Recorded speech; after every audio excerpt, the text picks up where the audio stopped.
Good evening, brothers and sisters. It's an absolute honor to join you once again. I'm just waiting for the delay to pass. Wait for a few more brothers to gather before we begin. And I'd like to wish you all a wonderful Eid, a happy, wonderful day where you can all be blessed. And thank you all very much. I'm just checking the sound. Wonderful. Alright, excellent. Second episode of Sharia Talk, a special edition for the special celebration of Eid, what the fatwa is going on. And in reality, we have a big problem with fatwas. Today is a happy day. Let us take a look at some of the extremely funny fatwas that have been going on in the history of Sharia law.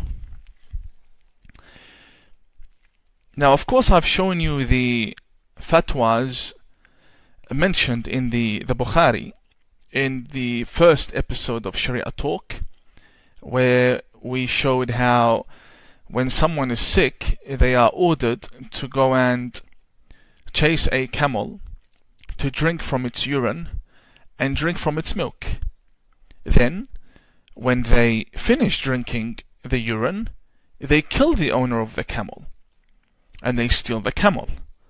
The Prophet, their version of the Prophet Muhammad, the version of the radicals, hears about this incident. He brings them to his house. He chops their hands and legs. Clearly it states in Arabic, فَقَطَعَ أَيْدِيَهُمْ وَأَرْجُلَهُمْ. He chops their hands and legs.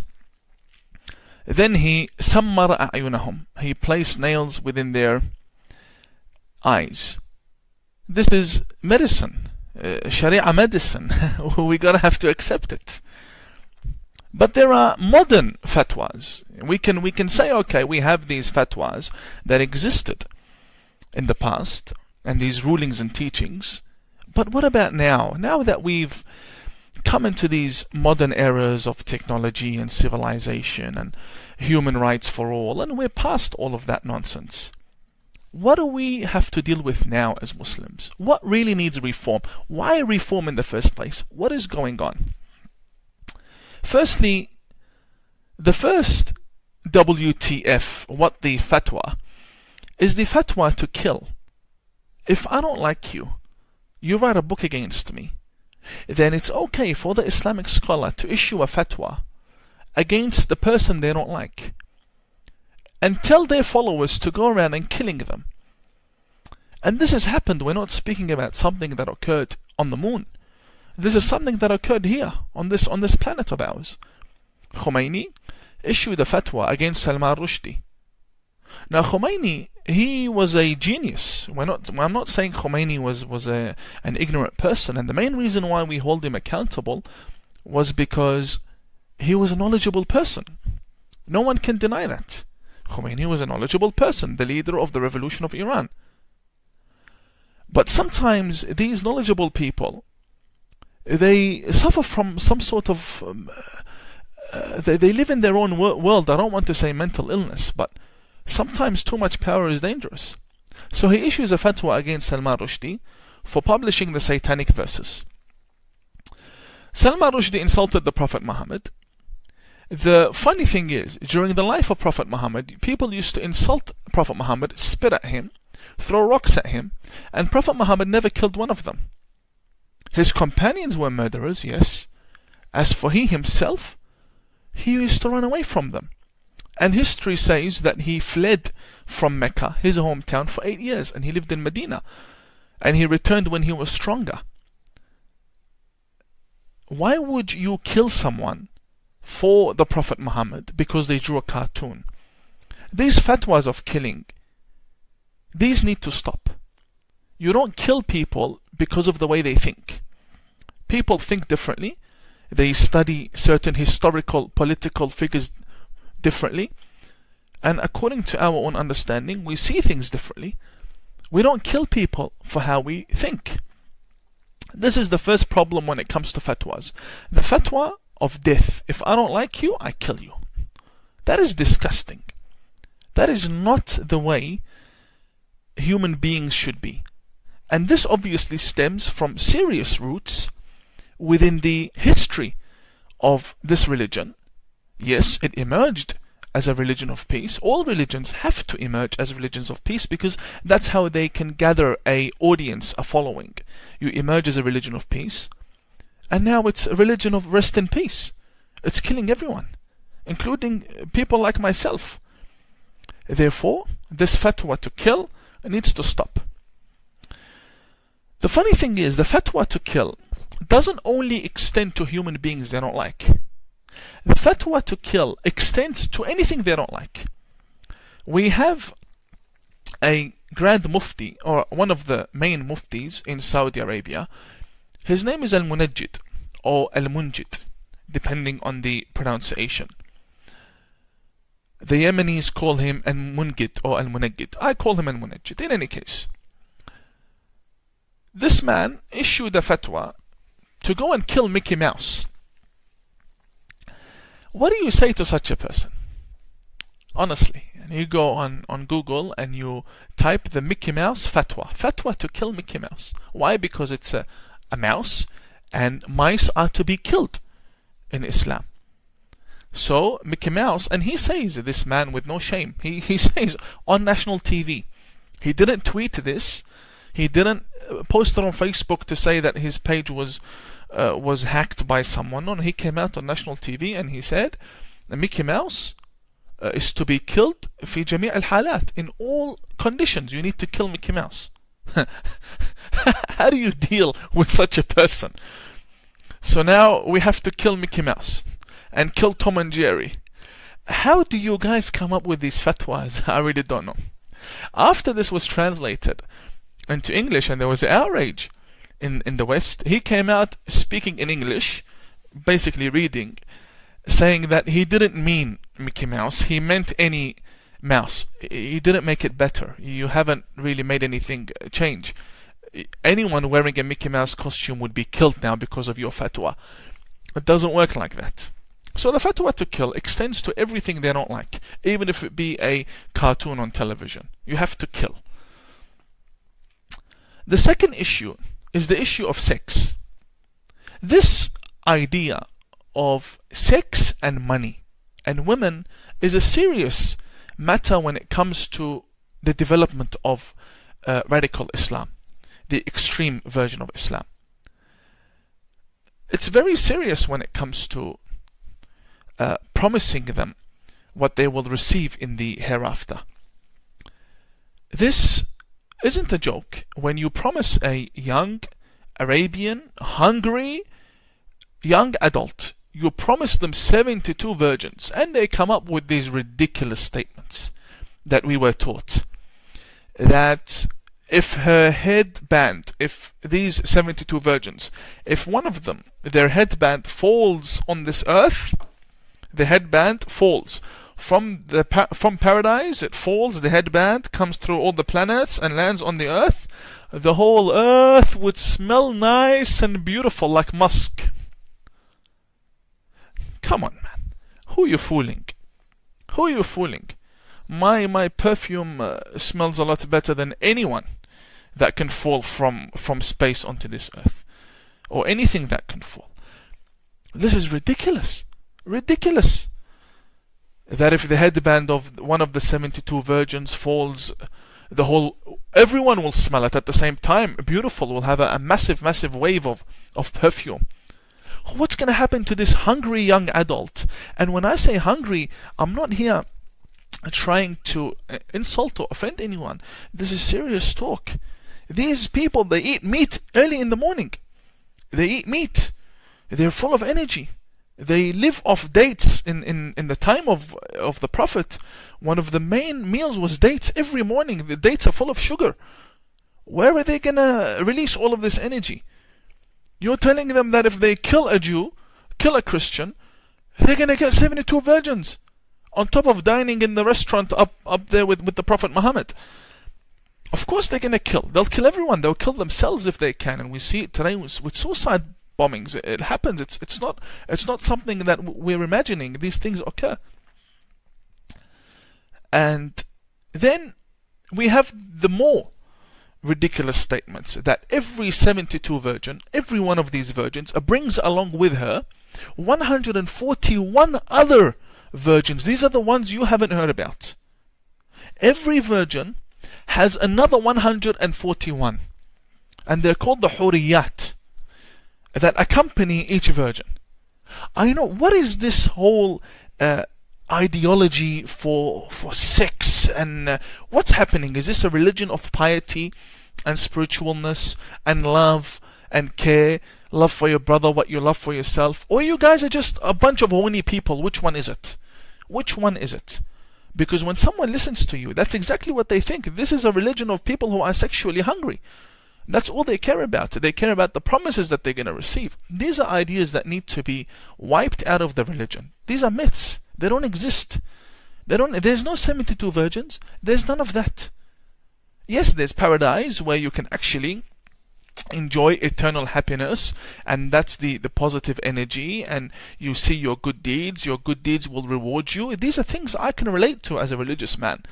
But when you're telling me that if I kill someone I get 72 virgins, why? People on this earth are dating more than 100 if they want. It just doesn't make sense. And what makes it worse is the fact that some Imams will tell you, no, the number 72, the amount 72 doesn't literally mean 72, it means many, so it could be more. It keeps getting worse and worse. Now we have the other side of modern fatwas that drive all of these sexually hungry people to committing such acts, is the fatwa of jihad sex. Now you may wonder, what on earth, what the fatwa is jihad sex? It's basically when young Muslim girls from the UK, from America, from Australia, fly to Syria and Iraq to join ISIS to pleasure the ISIS warriors. Because women are weaker than men in the battlefield of ISIS. So in order for them to support these mujahideen, the jihadists, they can just offer their bodies.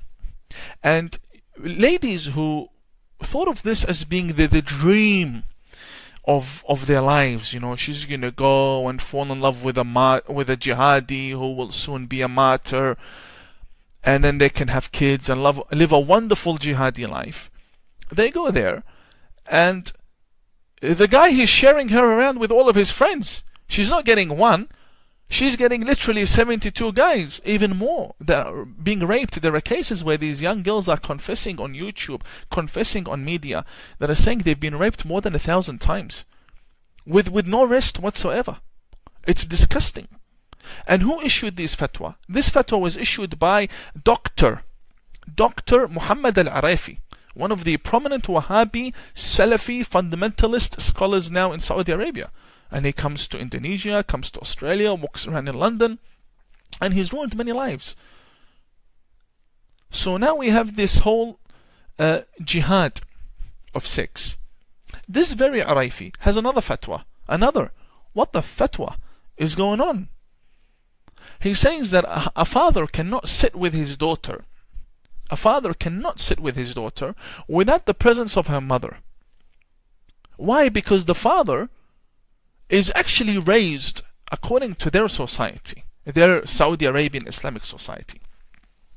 The father is actually raised to perv at every lady, because they taught from a very young age to perv. So it's reached a stage where Muhammad al-Araifi, the doctor of Saudi Arabia, needs to prevent this problem of fathers perving on their daughters, touching them, hugging them for too long, which has been reported, sleeping beside their daughters in a very sexual manner. He issued a fatwa saying that a father cannot sit with his daughter without the presence of her mother. This shows you that we're dealing with a serious matter of of engagement in spirituality and religion only to achieve sexual satisfaction, intimacy. That's the main goal. We don't want that to be the case. People shouldn't believe in God because there's a sexual reward at the end of the day, or that they fear God. You should believe in God because you love God and you want to believe in God. God should be worthy of worship. You shouldn't worship God because you fear God, or because God has promised you something. That's the problem. Then we have more. So this whole sexual fatwas, they start off saying, we promise you 72 virgins. With every virgin there's 140 somewhat virgins. If you are a father, you cannot sit with your daughter. Encouragement to join jihad sex. Then this applies to even another level. And this level is one of the most ridiculous things that anyone can come across in the whole study of religion, theology, doctrine, whatsoever, or even the deduction of jurisprudential rulings, Islamic rulings from the evidences or evidence, Islamic evidence, the Quran or the Hadith. This being that the fatwa says that a man should not allow his wife to sit on a chair, to sleep beside a wall. Why? Because the chair is male and the wall is also a male. And by her sitting on a chair or sleeping beside the wall, then she has slept beside a strange male. And this matter stems from the lingual issue when it comes to Arabic, because wall is ha'it in Arabic, ha'it or jidar, which mean wall, and chair is kursi. Both these Arabic words, kursi meaning chair and ha'it or jidar meaning wall, are masculine words, because certain languages have feminine and masculine words. And when you take the language, because it's a masculine word, you apply it to a wall, acting as though the wall is, you're treating the wall as a live being. And then you say that if a lady sleeps next to the wall, she slept next to a man, or sits on a chair, she sat on a strange man. So where do they go? Where do they go? Where do they sit? It doesn't make sense. And it only gets better. I'm just checking this out. It only gets better because they've gone to the extent to prohibit women eating bananas, eating carrots, eating cucumbers without chopping them. So as a woman, you cannot peel a banana and eat it. You can't chew on a carrot. You have to chop it up and then eat it. Why? Because of the sick-mindedness of the Muslim society in Saudi Arabia, or in any Islamic government that these Muslim nation follow their muftis in. So if you have a Muslim living in Australia or living in America, and they follow the jurisprudential rulings of the Mufti of Saudi Arabia, this would apply to them in Australia. This Sharia law would apply to them in America. That you cannot eat banana as a female without chopping it up. Otherwise it looks sexual. Now we're moving on to another issue, because when I speak about these matters, they say, well, Imam Tawhidi, we know this is the Sunni Wahhabi version of fatwas in Islam. Tell us about your faith, my faith. Tell us about the Shia fatwas. I'm pretty sure the Shias have fatwas that would be very interesting for the public to know of. I want to show you a fatwa issued by Imam Khomeini. Imam Khomeini is not a regular scholar. He's not a student. This man is a genius. This man ranks as one of the geniuses. In my opinion, he's a scholar that needs serious medical attention when he was alive. But not now. Now he's dead. He's the one that issued the fatwa against Salman Rushdie. These are the books written by Khomeini, who issued the fatwa against Salman Rushdie.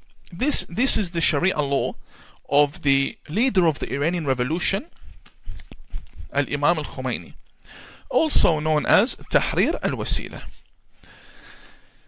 I will be quoting or reading for you and also showing you volume 2 from Tahrir al-Wasila, volume 2,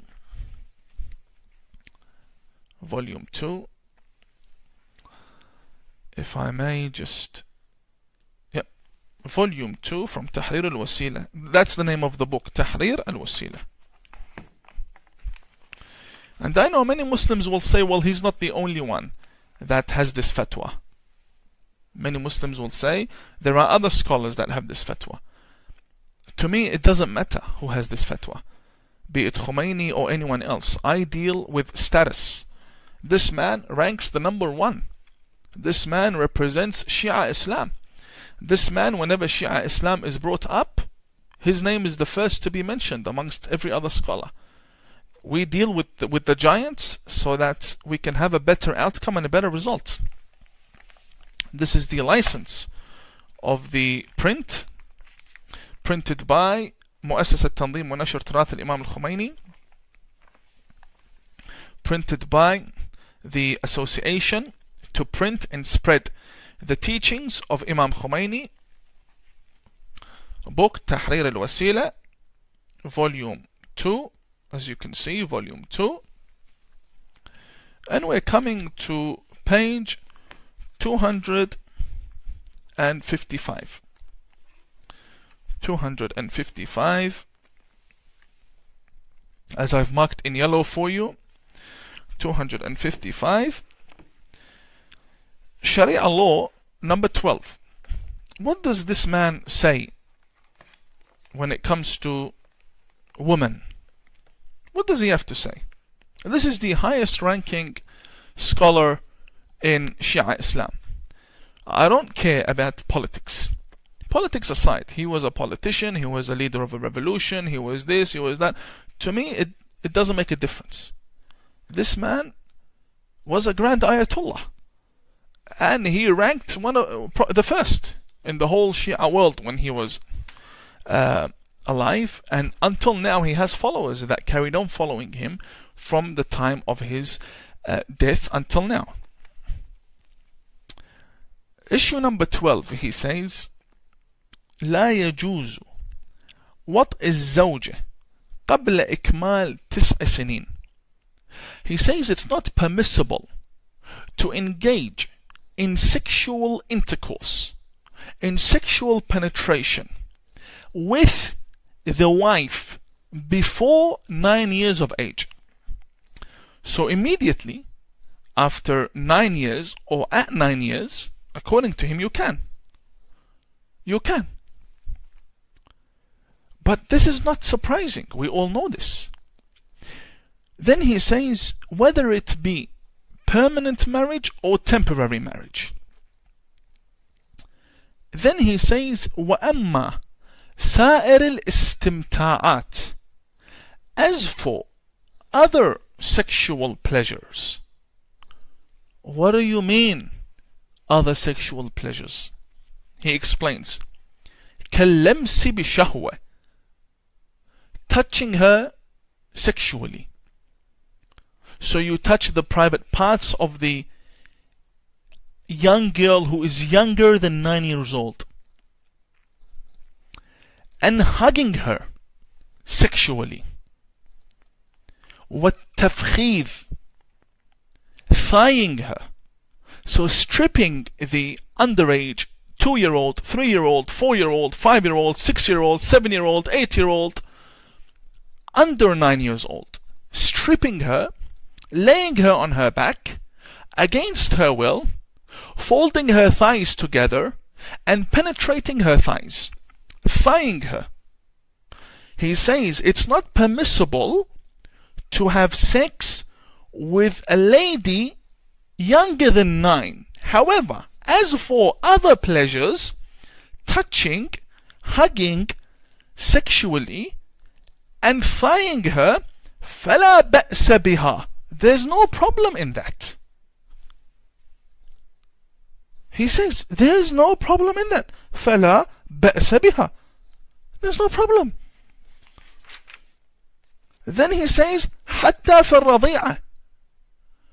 I want to pull my hair out when I hear this guy talk. حَتَّى فِي الرَّضِيعَةِ, even the little baby, the newborn baby. Newborn. I'm not joking. Here. Number 12.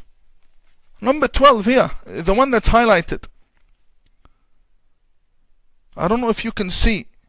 Take this and you can translate it. Some of you viewers know Arabic. And over here on top he says, the first line on top, here he says, even the newborn child. Even the newborn child. You fold her legs and you penetrate her thighs. Then he says over here, but it keeps getting better and better. He says, but if he penetrates the girl before she's 9, وَلَوْ وَطَأَهَا قَبْلَ التِّسْعِ, if he penetrates her before the age of 9 and didn't take her virginity, so barely penetrated her, لم يترتب عليه شيء غير الإثم, nothing will happen to this man other than that he has sinned. He sinned between himself and between God. So there's no fine, there's no imprisonment, there's no accountability, there's no punishment, there's nothing. The man has sinned. For what? For molesting a child. That's all it is. You sinned between you and God. That's it, finished. Nobody gets involved. Then he says, and if he penetrates the young baby, suckling baby, to the extent that جعل, to the extent, I'm translating as I'm going because this is disgusting.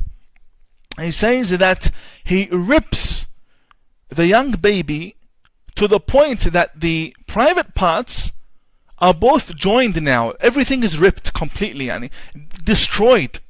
Because little babies, from what I'm understanding here, and what we know, they're fragile. You don't deal with a baby like that. When you have an adult man penetrating a newborn baby, then of course you're going to ruin her body.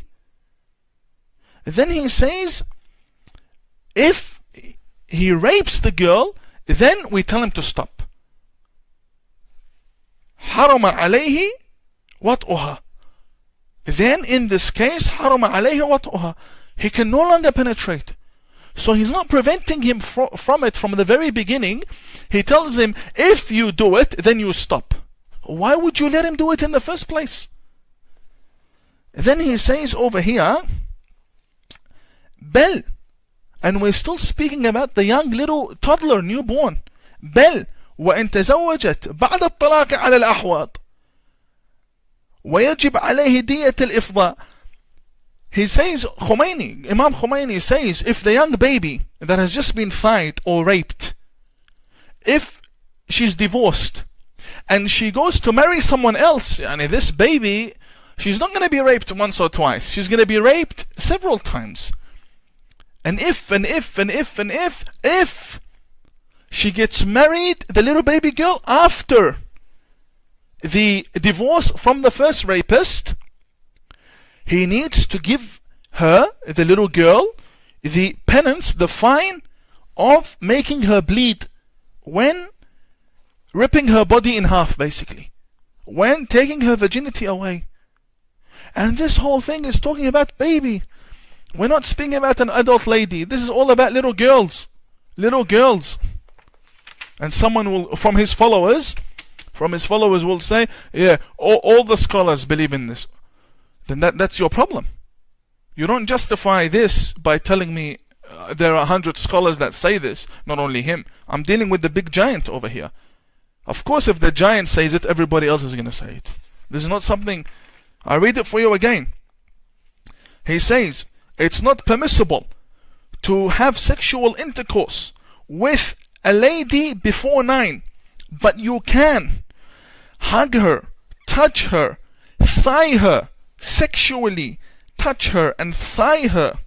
There's no problem in that, even with the newborn breast feeding the suckling child. No problem.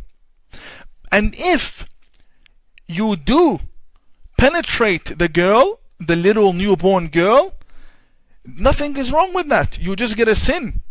You have sinned. Repent. But if you have damaged her body, then you should stop.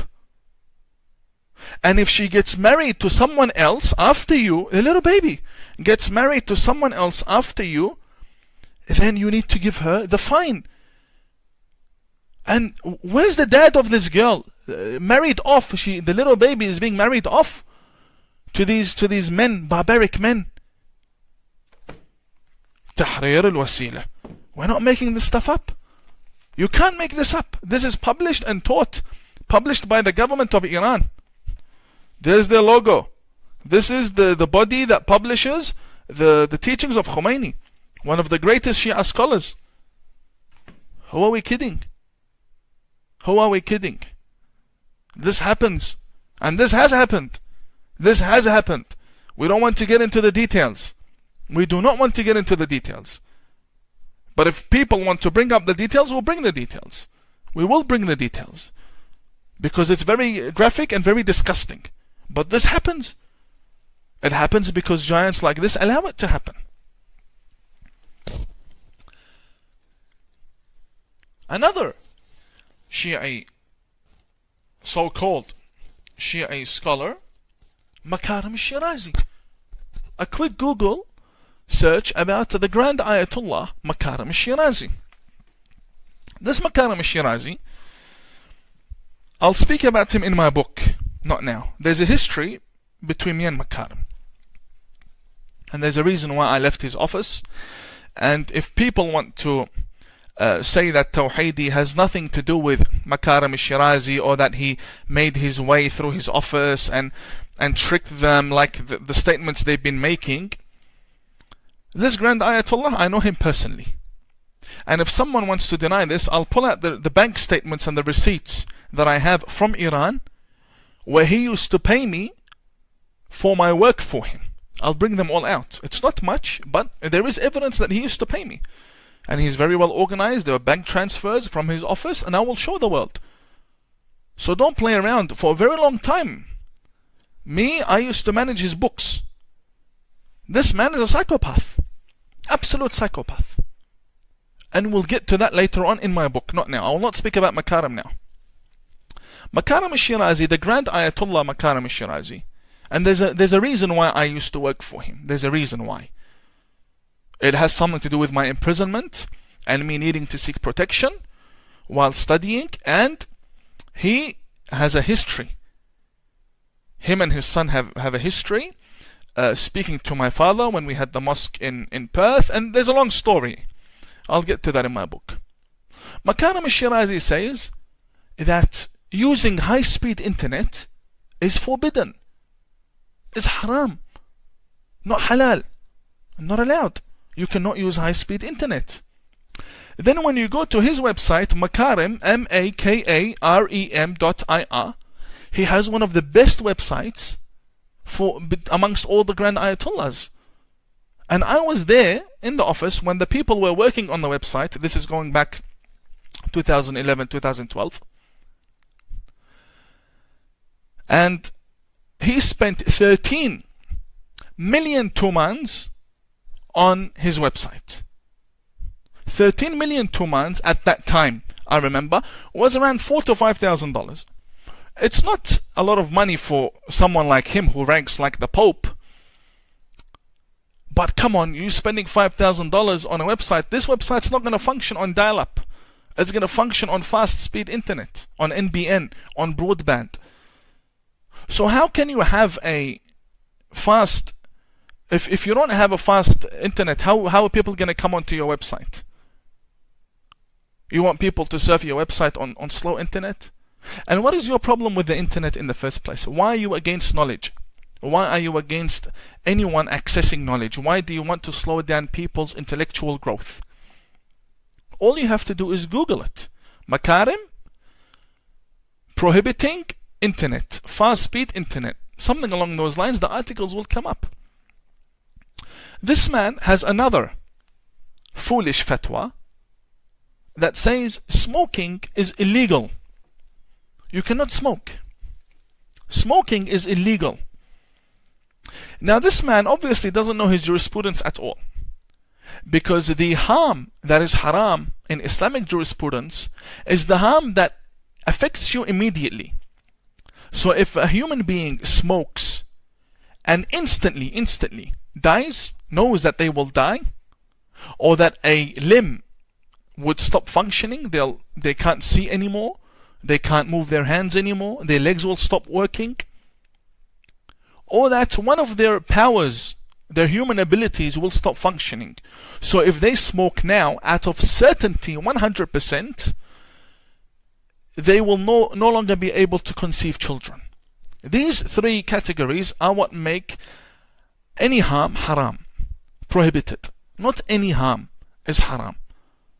Fast food is harmful for the body. Taking a shower and sitting beneath the air conditioning system is also harmful. You'll get sick. Walking in the rain can get you sick. Speeding can get you sick. Boxing can get you damaged sometimes. Many of the scholars smoke. Yes, maybe if you can get hurt seriously from these three categories, it's not haram, it's not prohibited. He doesn't know his jurisprudence, doesn't know his fiqh. And there are many issues with Makarim al-Shirazi and his Islamic jurisprudence, especially when it comes to Hajj, and the religion says you need to throw irmi, throw the stones, irmi al-jamarat in Hajj. He says ilqi, you can throw it in the pit. He doesn't know the difference between ilqi and irmi, and he's been refuted by many people like Sheikh Ali al-Qazwini, the son of the representative of Sayyid Mahmud al-Shahrudi, and so on. These are internal issues that these people. But my point is, the leader of the Islamic revolution now, Khamenei, the leader of the Islamic revolution, Khamenei, the current leader, he smokes. He smokes like a maniac. Literally smokes like a maniac. One after the other, one after the other. So if, according to Makarim al-Shirazi, smoking is haram, and any haram prohibited act is committed in public, then that is open fisq, sinning openly. Then you're a fasiq, which means then you are not just anymore. No one can pray behind you. So according to the opinion of Makarim al-Shirazi, Ali al-Khamenei is a fasiq. Ali al-Khamenei is a sinner, a public sinner. Then ya clown, why do you pray behind him? Why do you pray behind him? I don't know. In any case, now we have to take a look at one of the most notorious criminals when it comes to Islamic governance, and that is the leader of the current Islamic revolution of Iran, Sayyid Ali al-Khamenei. Ali al-Khamenei, this guy is something else, honestly. Someone who used to chant the names of the saints when he was coming out of his mother's womb, according to his representative. That the moment his mother was giving birth to him, he was yelling, Ya Ali, in honor of one of the Shia Muslim saints. Why are you lying? Do you see the Pope coming and claiming that when he came out of his mother's womb, he was yelling, Oh Jesus? Or that when a rabbi came out of his mother's womb, he was yelling, Oh Moses? Why are you lying for? And this is all documented online.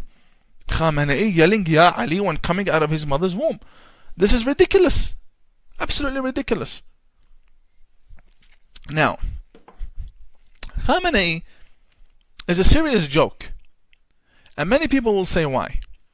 Let's take a look at the supreme leader of Iran. This is the man that makes all of these fatwas, and he apparently enforced once again the fatwa against Salman Rushdie, and he revived it, and he said, yes, it's still on, we will not withdraw the fatwa, Salman Rushdie needs to be killed for publishing the satanic verses. This man is a clown, because he was born in 1939, which makes him 77 years old. He was elected supreme leader of the Iranian Revolution after the death of Khomeini. He was elected in 1989, which makes him 49 years old. From 1989 until now, 28 years, he hasn't studied. Because you cannot study if you're a grand Ayatollah. Who do you study under exactly? Who is going to teach the supreme leader of Iran? He's the boss. He's the one that teaches everyone. And you don't get elected to the position of supreme leader unless you're an Ayatollah. This is according to the committee of Majlis al-Khubragan that elects Maraja' Taqleed. You can only be elected if you are an Ayatollah. But Khamenei wasn't an Ayatollah. And neither did he study after that. So for 28 years, right now, going back 28 years, he never studied. Where did he study? Who did he study under? Nobody. So 28 years, and during the time of Khomeini, he was also not studying. Because the revolution happened in 1979, Khamenei became supreme leader in 1989.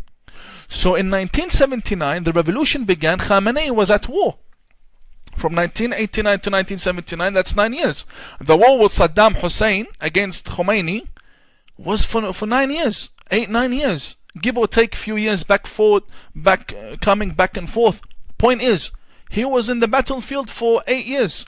At least 8 years, if not 9. So, up until the age of 40, the man was busy with other things. We're going to get to them. But from 40 up until 77 years of age, so from 40 to 77, he didn't study. He didn't study because the Iranian Revolution began in 1979. And he went to war for 8 years. Then Khomeini died.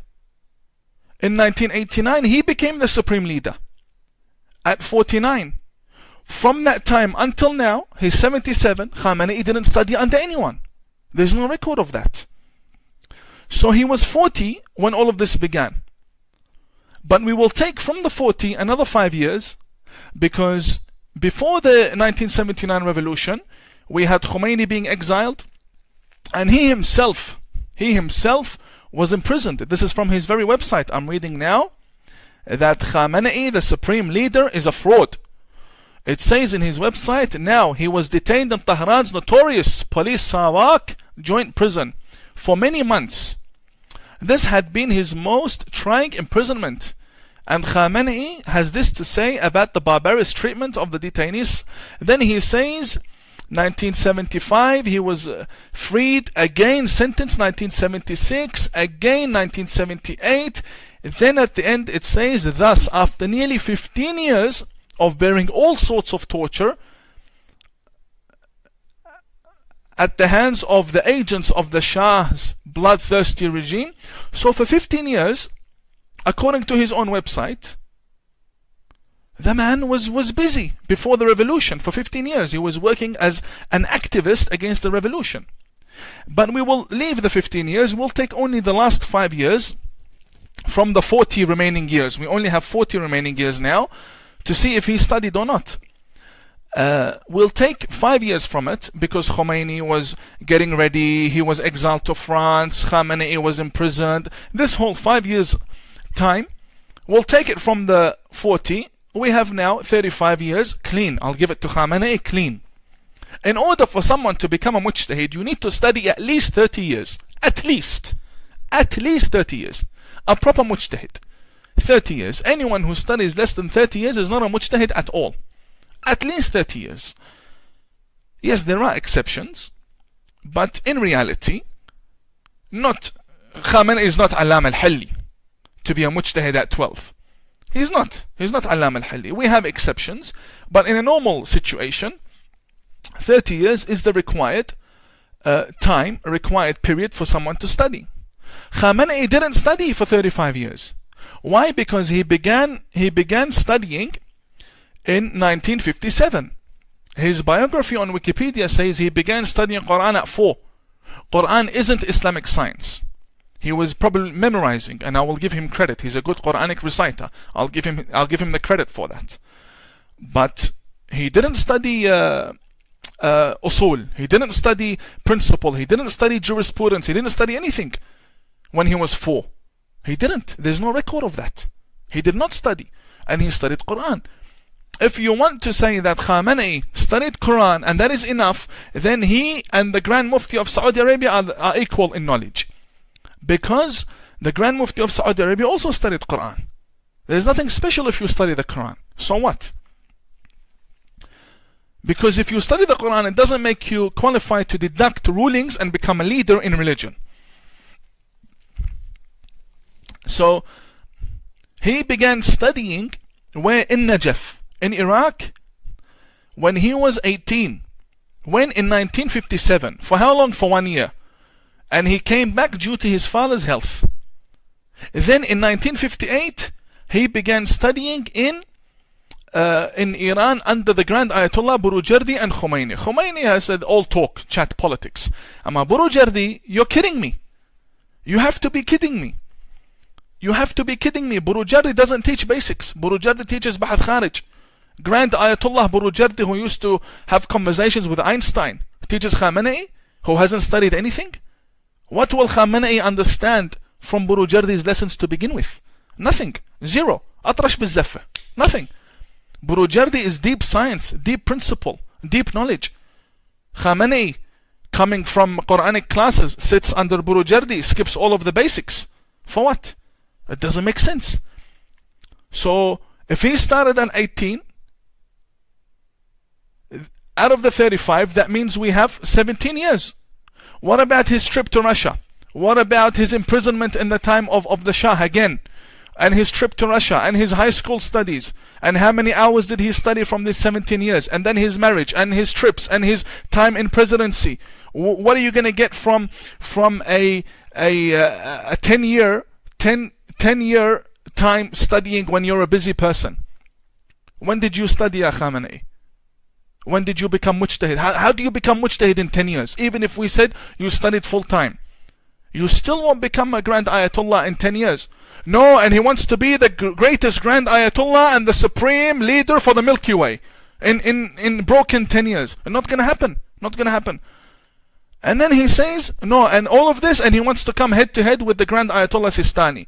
And he wants to come head to head with the Grand Ayatollah Wahid al-Khurasani.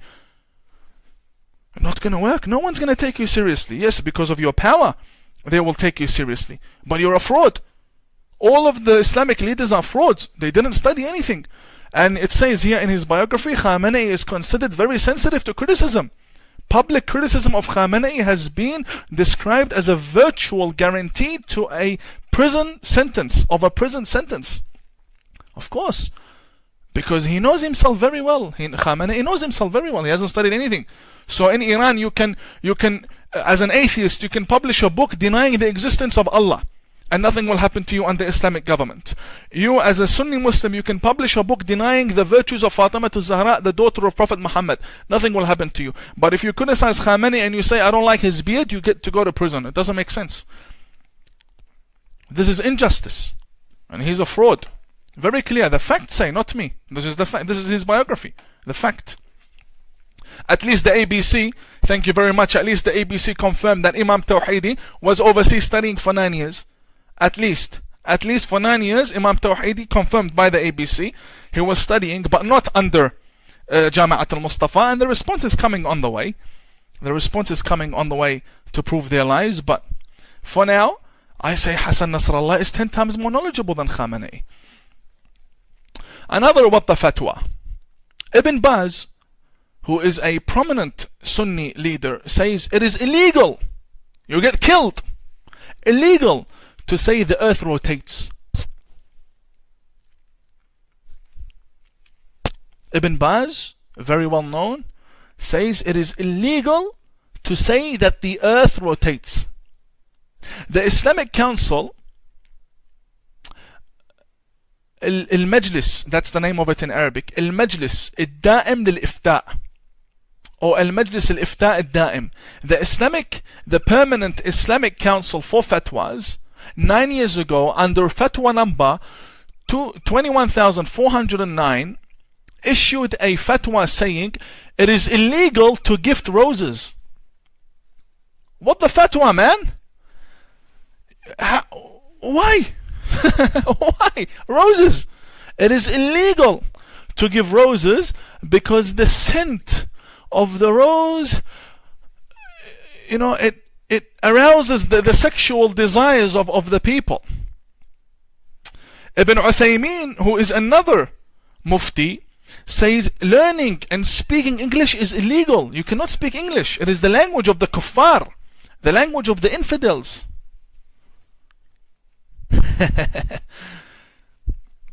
English is illegal.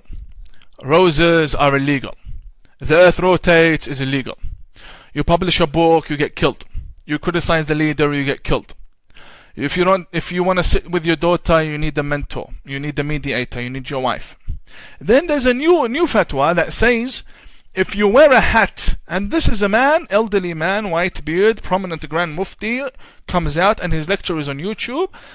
They ask him, is it permissible for someone to wear a hat?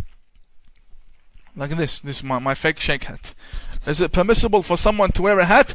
He says, it is illegal to wear a hat. I'm not joking. If you comment for me in the section below, I'll get you the link. I'll get you the link and you can go and laugh at them. It's in Arabic, but you might find the English subtitle for it. Illegal to wear a hat. Illegal for a female to drive. Funny fatwas, man. I don't know where you guys pull these fatwas from. On top of all of this sexual hunger that we see in the Islamic books of law, we have these ridiculous statements. Mickey Mouse and Tom and Jerry, and everyone gets killed apparently. In any case, may God bless you all. It has been a wonderful time addressing you. I really hope you had a laugh from all of this, because I honestly spend lots of time laughing when I prepare for this. Thank you very much for assisting me in reaching 40,000 likes. I appreciate it. And wait for my next announcement Monday evening, where we shall be announcing the first venue of my first professional lecture on national security in Adelaide. I invite you all to come. May God bless you all and may God be with you. Thank you very much and have a lovely night.